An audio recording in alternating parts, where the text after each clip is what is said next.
So let's talk about vaccinations next. We might as well just jump right into it. There's still a lot of other things I want to cover. Let's talk about this vaccine solution, because it's all we're hearing now is that this is the answer. Once everyone gets vaccinated, you can fly, you can go back to work, you can go to public places, and it's the only word I hear. It's also the one word that if I say it, I'm going to get videos taken down from YouTube. We're going to be censored and banned. A lot of your stuff has been banned and censored. Same with Dr. Judy Mikovits. Let me get your take on the vaccines, and then maybe you can formulate a good question that we can ask this panel about vaccines. The vaccine that's supposed to be coming down the pipeline is a retrovirus RNA type vaccine, which is going to be the first commercially available in that category.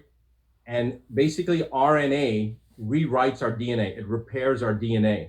So the vaccine that they're planning on bringing out, which if it is Moderna, which is the one that's been earmarked, which was on the brink of bankruptcy, $1.5 billion in the hole that Bill Gates, if they are the ones that get the contract, if they're the ones that actually come to fruition, which there seem to be earmarked by Dr. Fauci, it will be a retrovirus RNA type vaccine that has, one, never been tested in animals. Two, Moderna has never made any vaccine before. Three, Moderna has never made anything consumable by humans ever before.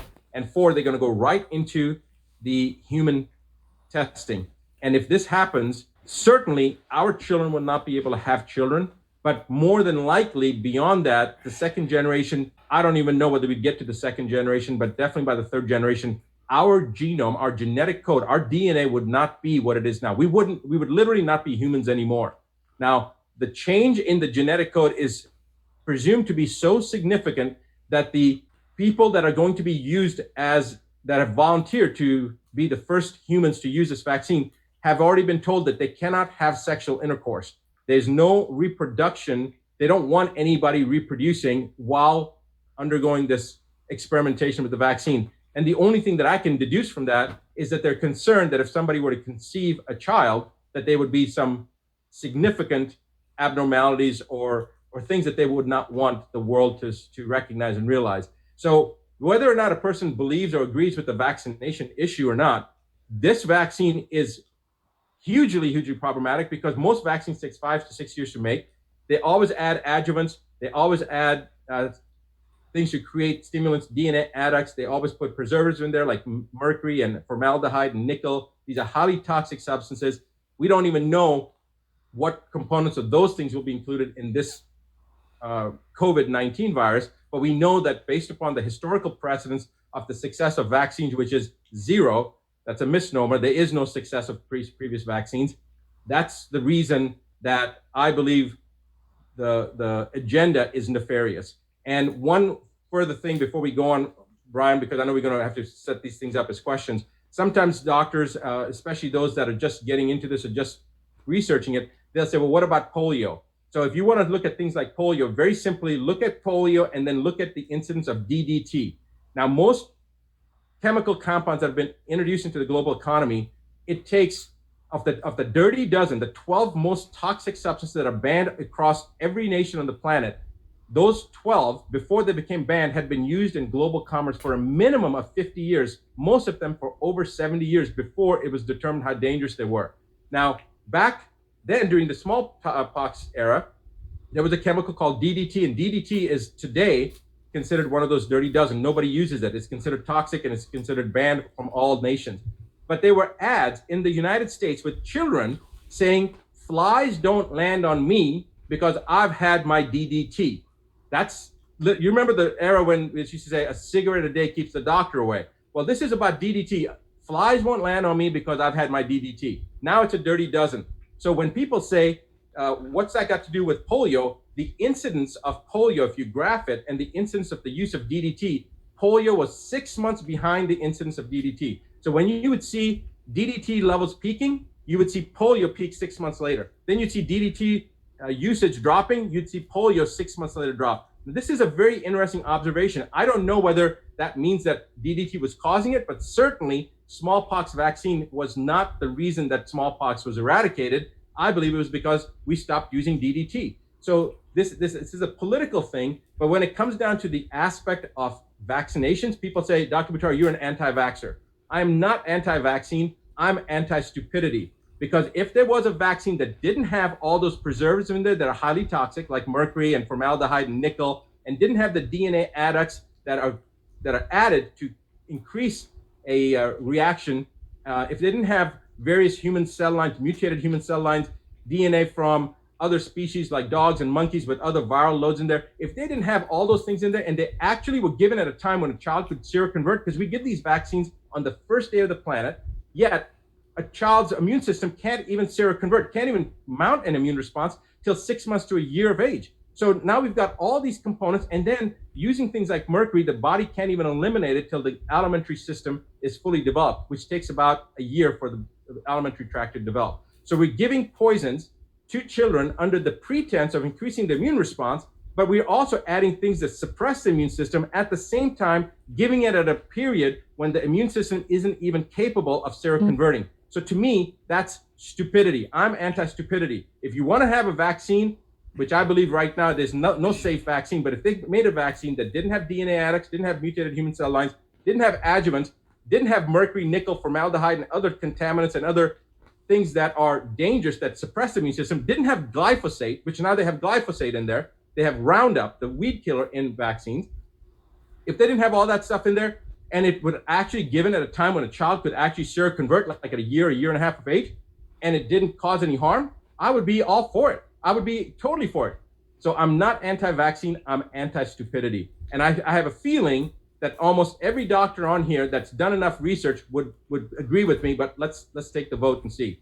All right. So I probably said a lot, right, Brian? So we need to probably decide what the question is. The question has to be, Do you believe that vaccination in the next 12 months is, a bad idea? Is that what you're asking? How do you frame this to where we can actually get, a consensus? Current methodology that's used to develop vaccines and administer vaccines based upon the historical precedents over the last 29 years, how many people agree with that vaccination schedule and how it's administered?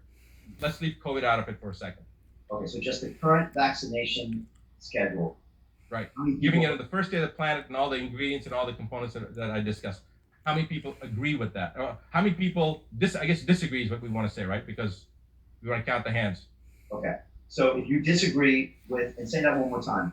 The hands are already up. How many people disagree with the current methodology used to give vaccinations since 1991, since the National Vaccine Initiative? Okay, just keep the hands up if you're not, and I'm just looking through here. And it's not everyone, but it's probably 80, 90%, but there's some people that don't agree. That's fine, this is what we want. We want to find out what the numbers are here. Just keep those hands up, scroll through, so make sure we get all that. Brian, it's way more than that. I've only counted 2 hands. I'm on the 3rd page. I've only counted 2 hands that are not up. Then there's a lot of people who we can't see, but everybody that we can see, their hands are, yeah. There's only 2 people whose hands aren't up. Okay, so that's the current regime of the vaccination. What's the next question you want to ask about the potential COVID-19 vaccination? Based upon the fact that we have hydroxychloroquine and Zithromax, that we see no deaths have occurred, and based on the fact that it normally takes 5 years to bring a vaccine to fruition, how many people support a vaccine for COVID-19 right now that they're going to roll out, let's say in the next 3 months, 6 months, a year, within the next 2 years, how many people would support? Listen, we got to make sure it's a question. Support. Let's see support. We'll just see if any hands go up. Okay, how many people support the use of a vaccine, COVID-19, in the next year? In the next 12 months. Okay, and hold the hands up, and if you do believe that, feel free to hold it up. That's okay. Nobody on the second. Oh, wait a second. There's one person on the second page. Oh, down. He's pointing down. He's got his thumb pointing down. Yeah, when you put your hand up there, Dr. Kashu is actually pushing his thumb down. So I thought it was a hand up. Okay, never mind. So no hands up there. 3rd page. I don't see any hands up. 150 that believes we should go ahead with the COVID-19 vaccine in the next 12 months. Is that what you're saying? There's 160 doctors. I don't see anybody's hands up. So everybody agrees that there should be there's no justification for having a vaccine for COVID-19 in the next year. That's what we said, next 12 months, right? Yes. So none of the 160 doctors right now feel that there's any justification for COVID-19. And raise your hand if I said this wrong, if you agree with this. There's no justification to have a vaccine that's rolled out. Typically, it takes 5 to 8 years. they're trying to roll something out in the next year to treat something that we'll talk about that is not justified to create a pandemic. That doesn't even justify a pandemic. But how many people agree that there's absolutely no justification for use of a vaccine for this issue? How many people agree there's no justification?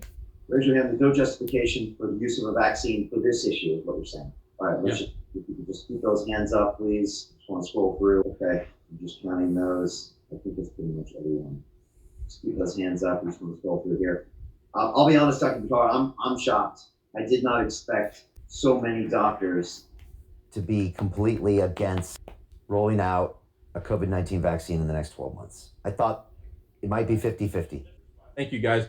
Just to make one point clear, we have over 7,400 doctors that have reached out over the last month. So we weren't able to get everybody on here, and people are busy and scheduled. So I believe that there's thousands and thousands of doctors worldwide that feel this way. They're just not being represented because the media is definitely trying to prevent this information from getting out. So Dr. Matt Grant, right below you right now on my screen, is nodding his head. I see Dr. Toscan, that she's nodding her head. Dr. Madavi is nodding her head. Dr. Prebag is nodding his head. Dr. Everybody, Dr. Mark Bison is, and these are only the people that I can see. Dr. Morales is, I'm seeing a lot of doctors nodding their heads. So people get this, they're understanding this. Dr. Jackson, Gloria Jackson is nodding her head. So there's a lot of people that feel this and understand this.